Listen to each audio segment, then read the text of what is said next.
We should set out in opposition the legal changes necessary to ensure that anyone who comes here illegally is detained and is swiftly deported. That will only be possible by leaving the jurisdiction of the European Court of Human Rights. Tory leadership hopeful Robert Jenrick has vowed to withdraw from the European Convention on Human Rights if, heaven forbid, he ever becomes Prime Minister. The reason, he says, is because the convention is blocking the UK from deporting migrants by allowing them to apply to the European Court of Human Rights in Strasbourg to challenge their removal from the UK. And while she's fallen short of making any promises, Kemi Badenoch, Jenrick's rival in the leadership race, has suggested she would be willing to leave the ECHR if necessary. We need to start from the first principles. What are we trying to do? Lower immigration, let's do what we need to, and we need a plan. If we left the ECHR today, there's still a lot of stuff that would not work. So let's make sure we have a proper plan. It might include leaving the ECHR, but that's not where we start. But the claim that the ECHR is blocking the UK from deporting migrants is not entirely true, for two very specific reasons. First reason is that the European Court of Human Rights can block deportations only under very specific circumstances, which is whenever someone faces a real risk of torture, inhuman or degrading treatment in a third country. The second reason, and perhaps the even more important reason why that claim is false, is that the legal principle of non-refoulement is not just based on the ECHR, it is a core principle of international law. So the European Court of Human Rights can in fact only step in under very specific circumstances. As a bastion of human rights, the ECHR can prevent deportations if the asylum seeker in question faces a real risk of torture or degrading treatment in the country they will be sent to in violation of Article 3 of the ECHR. And surely that's a good thing, isn't it? But the second and perhaps even more important reason why this particular claim is false. That will only be possible by leaving the jurisdiction of the European Court of Human Rights. Is that the legal principle of non-refoulement is not just based on the ECHR. It's also a core principle of international law. The non-refoulement principle forbids countries from deporting people to a country which could threaten their life or freedom based on things like their race, religion or nationality. In fact, it's a key component not just of the ECHR but of other international agreements, including the UN's 1951 Refugee Convention, the International Covenant on Civil and Political Rights, and the UN Convention Against Torture.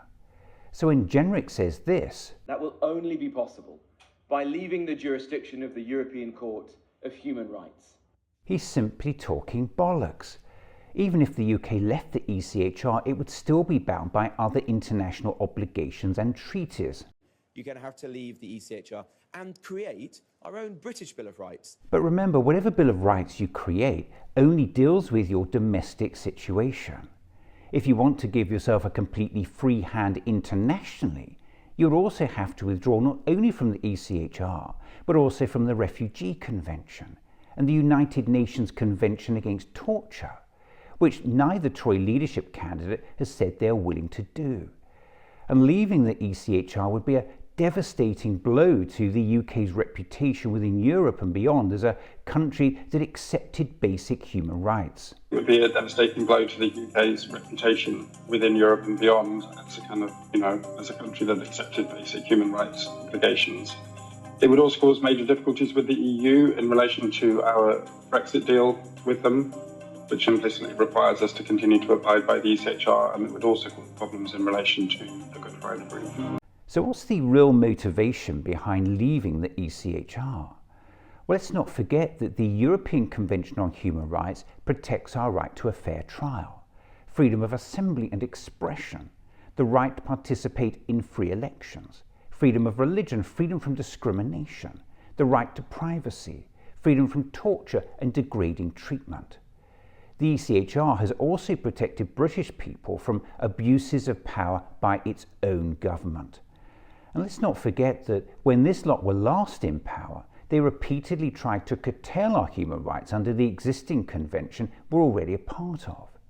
In fact, according to International Human Rights Watch, Under the Conservative government, the UK was on course to make the list of countries that abuse rather than protects human rights, thanks to the Conservatives' outright onslaught on the rights of its own citizens.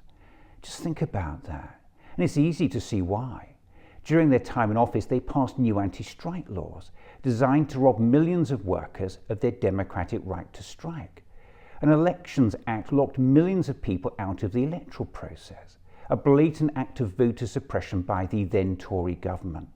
A new law stripped back our right to protest and limited our rights to judicial review, an affront to the very principles of fairness and government accountability. So please remember all this next time you hear Jenrick or any other politician say this. You're going to have to leave the ECHR. And if all that's not enough for you, leaving the ECHR could result in the UK's trade deal with the EU being terminated because the convention is written into the 2020 Trade and Cooperation Agreement. And leaving the ECHR would also be a breach of the Good Friday Agreement, which requires that the convention be directly enforceable in Northern Ireland. Look, if we want to avoid a dangerous chain of events which could one day see Britain joining Russia and Belarus as the only European countries outside the ECHR, we need to constantly call out this drumbeat from the right to leave. If you agree, please hit the share button with this film.